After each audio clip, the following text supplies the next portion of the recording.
Thank you, Senator Hoeven. Very, very important questions in terms of where these forecasts kind of place the United States and our domestic production, what it means for our economy, what it means for our jobs, and what it means for prices for the American consumer. It's been a tough 18 months or so in Alaska. We have seen Shell obviously lay off almost all of their folks up north. Conoco has had major layoffs. BP just announced last week major layoffs in the state. Repsol canceled a winter project, which meant contractors not moving forward with projects. Statoil returned their leases in the offshore. It has been a very, very discouraging time. Low prices in Alaska don't necessarily translate to good news. Our treasury is certainly hurting as a state that is very reliant on oil. But as I mentioned, low prices for the consumers don't necessarily line up with what you're seeing in the lower 48. I mentioned the prices in Nome. I tried to get a better read on what they were actually. In October, they were hanging at $6.22. When I was there in January, they've dropped to about $5.50 a gallon. The clips this weekend have gasoline at $9.99 in no attack, and they're trying to work with the Park Service to be able to haul some fuel across Park Service lands. And I don't know whether we're going to be able to do that, but by gosh, I'm sure going to try, because nobody should be paying $9.99 for their oil when people here in Washington, D.C. are getting it for $2.10 or whatever it is here. So a great deal of inequity, and that's what gets my dander up and gets my ire up. And when I look to the opportunities that we have now created for Iran that we are not creating, that we are not allowing for Alaska or other states like North Dakota or Louisiana, it should get us riled up. I recognize that so much of this is about price, but it is also about the policies that we put in place and making sure that you have an environment that is constructive. And this is where I want to talk a little bit about the critical minerals and the situation that you spoke of, Mr. McGroarty. You said that the outlook is bleak when it comes to our critical minerals, and particularly with our rare earths. Mr. Zindler, you have stated that 2015 will likely be remembered as watershed for decarbonization, and I think Mr. McGroarty went on to state exactly how important these minerals are so that we can move forward with wind and solar and all of the smart technologies that we want. But we really don't want to be even more reliant than we already are. And I appreciated what you did in terms of outlining how historically we have been so reliant in certain areas, but instead of making progress, it seems that we are actually going backwards. Now, you have indicated that there are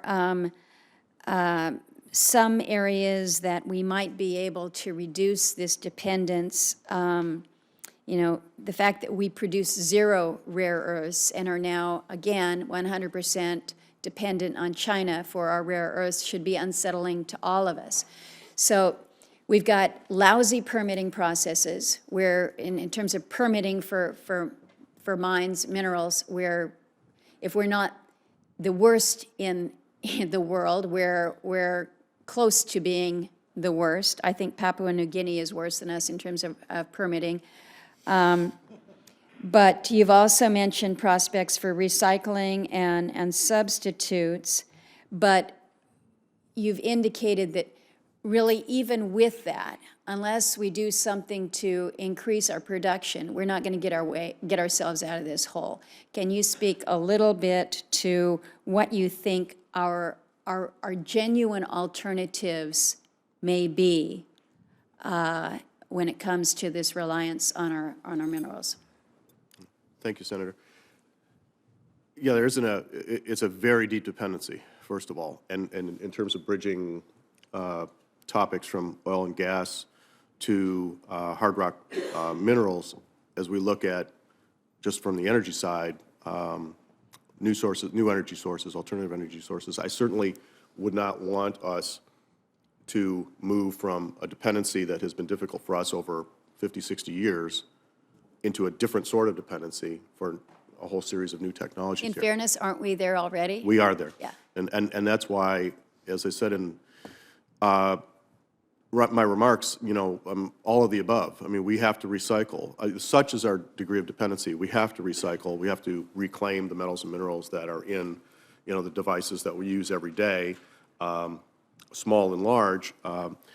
Urban mining, as they say, we have to look to, I didn't mention one in the oral testimony, but there are a lot of waste piles from mines that are no longer in operation that date back 50 years, 70 years, 100 years, and the rate of extraction there is very dependent on the technology of the time, and also our interest in the metals and minerals of the time. So in many places around the United States, we do have opportunities to reclaim a waste tailings by extracting the metals and minerals that are still there that either we did not do efficiently enough the first go-around, or we weren't after them at all the first go-around, and now they're part of that periodic table that we're suddenly interested in.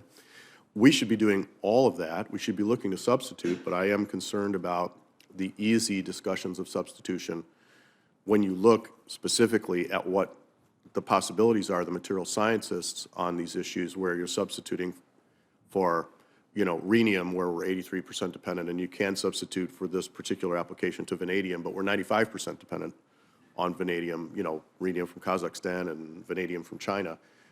Are we looking at the degree of dependence that we're reinforcing? Are we looking at the geopolitics of it?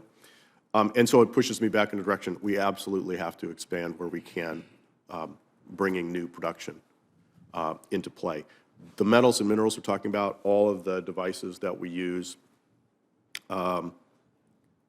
we're at the very bottom edge of that. I really do believe there's a revolution going on in material science, and it is impossible that it's not going to put a lot more demand pressure on us, so that we're going to have to get very inventive we're a very blessed nation, we're resource rich, but are we bringing these new resources into development, or are we creating obstacles there?